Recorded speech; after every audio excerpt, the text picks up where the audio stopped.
ഒരു അധ്യാപികയ്ക്ക് ഒരു കുട്ടിയുടെ മനസ്സിലേക്ക് ഒരു വിഷയത്തെ ഇഷ്ടപ്പെടുത്തുവാൻ വേണ്ടി എത്രമാത്രം സ്വാധീനം ചെലുത്തുവാൻ സാധിക്കുമെന്നുള്ളതാണ് നമ്മൾ ആലോചിക്കേണ്ടത്. ഒരു കുട്ടിയോട് പറയുക, എന്തിനാണ് നീയൊക്കെ സ്കൂളിലേക്ക് വരുന്നത്, നിന്നൊക്കെ എന്തിനാ പറ്റുക എന്ന് നമ്മൾ ചോദിച്ചു കഴിഞ്ഞാൽ ആ കുട്ടിയുടെ മനസ്സിലുണ്ടാവുന്ന കറുത്ത തിരമാലകൾ എത്രമാത്രം വലുതാണെന്നുള്ള കാര്യം പലപ്പോഴും നമ്മൾ ചിന്തിക്കുന്നില്ല. അതേസമയം ഒരു ചെറിയൊരു നല്ല കാര്യം ചെയ്യുന്ന സമയത്ത് ഒന്ന് വിരലുയർത്തി മാതാപിതാക്കളും അധ്യാപകരും എക്സലന്റ് മോനെ എന്നൊന്ന് പറഞ്ഞു കഴിഞ്ഞാൽ ആ കുട്ടിയുടെ മനസ്സിലുണ്ടാവുന്ന സന്തോഷം, അന്ന് വീട്ടിൽ പോയിട്ട് കുട്ടി പറയുന്നത് എന്നോട് എൻ്റെ ടീച്ചർ എക്സലന്റ് എന്ന് പറഞ്ഞു എന്നാണ് പറയുന്നത്, അല്ലെ? ആ ഒരു ഇളക്കം കുട്ടിയുടെ മനസ്സിൽ ഉണ്ടാക്കണമെന്നുണ്ടെങ്കിൽ നമ്മുടെ വാക്കുകൾ എന്ന് പറയുന്നത് വളരെ പ്രധാനമാണ്. ഓരോ വാക്കിലും നമ്മുടെ കുട്ടിയെ പ്രചോദിപ്പിക്കുന്ന രീതിയിലേക്ക്, ആ കുട്ടിയെ ഉയർത്തുന്ന രീതിയിലേക്ക് നമുക്ക് വാക്കുകൾ ഉപയോഗിക്കാൻ സാധിക്കുമ്പോഴാണ് നമ്മൾ ഒരു മികച്ച അധ്യാപകനും ഒരു അധ്യാപികയുമായിട്ട് മാറുന്നത്.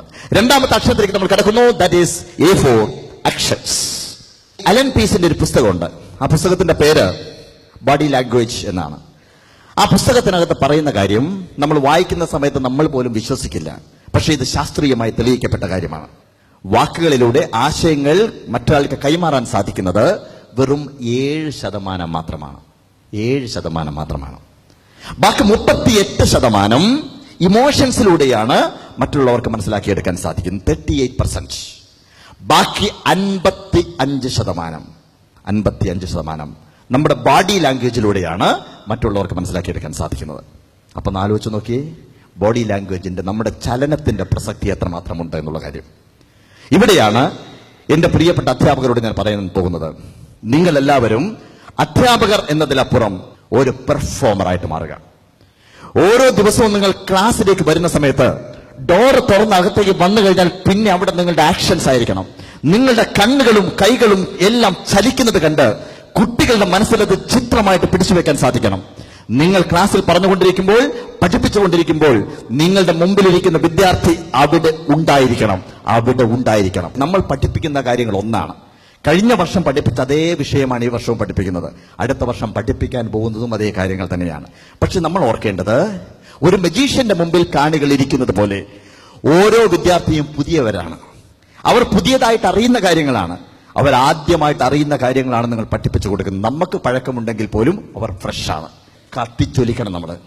നമ്മൾ ക്ലാസ്സിലേക്ക് ചെന്ന് കഴിഞ്ഞാൽ ഏറ്റവും മികച്ച ടീച്ചറായിട്ട് മാറണമെന്നുണ്ടെങ്കിൽ, കുഞ്ഞിന്റെ മനസ്സിൽ ഏറ്റവും നല്ല ടീച്ചറായിട്ട് മാറണമെന്നുണ്ടെങ്കിൽ നമ്മുടെ പ്രകടനം, നമ്മുടെ പെർഫോമൻസ് അവിടെ ഒരിക്കലും പഠിപ്പിക്കുകയല്ല, നേരെമറിച്ച് പ്രകടിപ്പിക്കുകയാണ്. നമ്മൾ പെർഫോം ചെയ്യാണ്. നമ്മൾ അവിടെയാണ് നമ്മുടെ കുട്ടിയുടെ മനസ്സിലേക്ക് ആ ചിന്തകൾ പതിപ്പിക്കാൻ സാധിക്കുന്നത്. ടീച്ചർ സർ, ഞാനൊരു സോഷ്യൽ സ്റ്റഡീസ് ടീച്ചറാണ്. പ്രൈമറിയിലാണ് പഠിപ്പിക്കുന്നത്. സാറ് പറഞ്ഞിരുന്നല്ലോ ഒരു ടീച്ചർ ഒരു പെർഫോമർ ആവണമെന്ന്. എൻ്റെ ഒരു അനുഭവം ഞാൻ പറയുകയാണ്.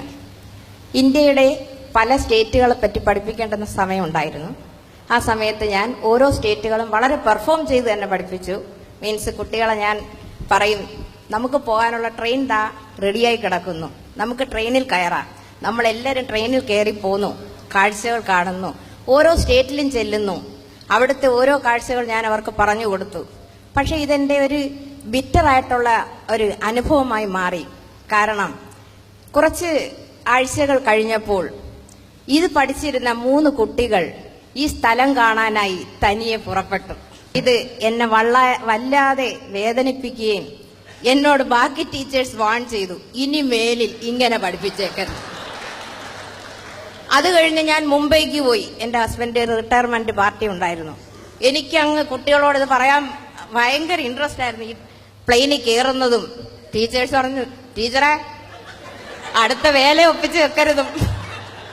ഞാൻ മിണ്ടിയില്ല. ക്ലാസ്സിൽ ചെന്ന പിള്ളേരെല്ലാം ചോദിച്ചു, മിസ് മുംബൈക്ക് പോയിട്ട് വിശേഷമൊന്നും പറയുന്നില്ലേ? ഞാൻ പറഞ്ഞു, പൊന്നു മക്കളെ.